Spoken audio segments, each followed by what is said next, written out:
Aujourd'hui, nous voulons considérer celui qui peut transformer nos tragédies. Et puis, qui de nous n'avons pas à vivre à certains moments donnés dans la vie certaines tragédies? Je me rappelle dans notre voisinage, dans le temps passé, un jeune homme avait la garde pour ses parents de ses frères, de ses sœurs, avec sa jeune épouse. Et puis, dans le milieu de la nuit, comme la lampe allait s'éteindre, on a dû la remplir d'huile. Et voici, on s'est trompé, on a mis du gaz blanc, et puis le feu a pris dans la lampe, dans la cruche, dans la maison. Et puis, le jeune homme a venu à bout de sortir. Puis là, il a voulu sortir de la maison, les enfants, sa jeune épouse. Il n'a jamais pu sortir sa jeune épouse. Et plusieurs des enfants, 5 des enfants, sont brûlés avec sa jeune épouse qui était enceinte. Il s'est en allé chez le voisin, et puis la voisine ne pouvait pas le reconnaître, tellement il était brûlé. 1 mois dans le coma à l'hôpital. On attendait justement le moment qu'il allait expirer, qu'il allait mourir. Mais miraculeusement, il en est sorti. Mais ce jeune homme connaissait le Seigneur. Puis le Seigneur l'a miraculeusement remis sur pied. Il a pu se remarier quelques années plus tard, puis le Seigneur les a bénis avec 5 ou plutôt 9 enfants. Alors, des tragédies semblables. On a besoin du Seigneur. On a besoin de quelqu'un pour nous aider à vivre ces tragédies. Et puis justement, je vous invite à une portion d'écriture que nous trouvons dans l'Évangile de Luc, le chapitre 7. Il est question de la veuve de Naïn. Je vous inviterai à tourner dans l'Évangile de Luc, le chapitre 7, et puis le verset 11. Et là, on trouve justement dans cette portion d'écriture, on trouve une femme qui sort du petit village de Naïn avec une foule de gens. Puis on s'en va pour conduire en terre le jeune homme de cette femme. Elle a perdu d'abord son mari, elle est veuve. Et puis ce garçon qui lui reste, bon, il est aussi décédé, il est mort. Et puis elle pleure et le Seigneur, ému de compassion, s'approche de cette femme, de cette veuve, pour lui dire « Femme, ne pleure pas ». Et puis il s'approche du cercueil, puis touche le cercueil, puis arrête la foule. Et puis il commande à ce jeune homme qu'on va conduire au cimetière. « Jeune homme, je te l'ordonne, lève-toi ». Et ce jeune homme qui sort du cercueil.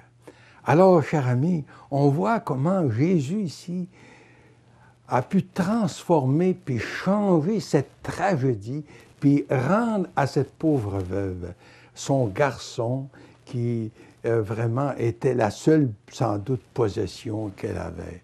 Alors, chers amis, on voit dans les Écritures que ça se produit très souvent. Là où on trouve Jésus, bien, les choses ne sont pas pareilles.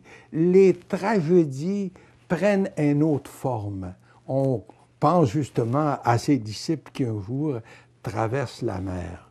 Pourtant, c'est Jésus qui leur dit « Allons de l'autre côté ». Et en traversant cette mer, lorsque le Seigneur, fatigué justement de son travail, son ministère, dort sur la poupe dans la barque, une tempête éclate.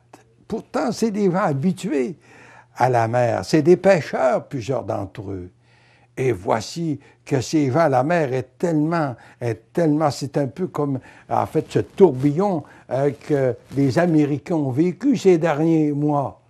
Et justement, on réveille le Seigneur en disant, ne vois-tu pas, on est en train de périr. Et le Seigneur, pourtant, est là dans la barque. Et puis le Seigneur de se lever et puis en fait, de commander le vent, puis la mer, de se calmer. Et les gens, les disciples sont tous surpris d'apprendre justement que leur Seigneur était justement plus qu'un prophète, plus qu'un grand homme. Il était vraiment le Dieu Créateur. Alors, vous savez, il y a quand même d'autres tragédies qu'on retrouve dans les Écritures. On pense à Marie et Marthe, on en a parlé déjà dans le passé, qui, à un certain moment donné, leur frère, Lazare, tombe malade, très malade même. Alors on fait dire à Jésus, viens à notre secours, celui que tu aimes est malade. Et puis le Seigneur quand même a ses responsabilités là où il se trouve. Et puis après un peu de temps, il revient vers les deux sœurs. Et puis cette fois, Lazare est mort. Et puis on l'a déjà mis en terre. Et puis le Seigneur, hein, lorsqu'il arrive, bien encore la tragédie change. Oui, le Seigneur peut sympathiser avec ses sœurs et leur dire, moi, je suis la résurrection et la vie. Celui qui croit en moi, en d'autres mots, celui qui se confie en moi. Même la mort, vous savez, n'a pas d'emprise sur celui qui se confie au Seigneur. Celui qui vit et croit en moi ne mourra jamais. Bien sûr qu'il parle de la vie spirituelle. Et quelle consolation pour ces deux sœurs. Et le Seigneur, tout près du sépulcre, peut dire, Lazare sort. Et Lazare, qui était là depuis 4 jours, sort vivant. Imaginez les deux sœurs, après avoir vécu cette tragédie, si on peut l'appeler ainsi, bien, peuvent revoir leur frère Lazare avec elles. Alors, chers amis, le Seigneur change les tragédies. Je me rappelle, une jeune fille m'avait écrit, en fait, elle avait comme atteint le fond du baril. Elle a dit, j'ai été abusée, puis elle a dit, la vie pour moi n'a plus rien à m'offrir. Puis elle a dit, je veux en finir. Sa lettre était comme un cri, une alarme. Et puis je lui ai écrit en lui disant, tourne-toi vers le Seigneur. Le suicide n'est pas la réponse. Le Seigneur Jésus est la réponse. Et puis 5 ans plus tard, elle me réécrit une deuxième lettre. Et cette fois, elle a accepté le Seigneur, elle lui a confié sa vie. Puis le Seigneur l'a béni en lui donnant un mari qui aime le Seigneur et qui l'aimait. Et puis le Seigneur les a bénis avec un enfant. Alors, chers amis, les tragédies, on n'est pas exempt des tragédies. Mais quand le Seigneur est dans nos vies, quand on a le Seigneur avec nous, les tragédies ne sont pas pareilles. Il peut, lui, nous soutenir à travers nos tragédies. Alors, chers amis, peu importe votre arrière-plan, ce que vous vivez présentement, vous avez sans doute vécu les tragédies dans votre vie. Pourquoi pas, aujourd'hui, vous tournez vers lui, l'invitez comme votre sauveur et l'ami de votre vie. Lui confiez votre vie et vous mettre en marche avec lui.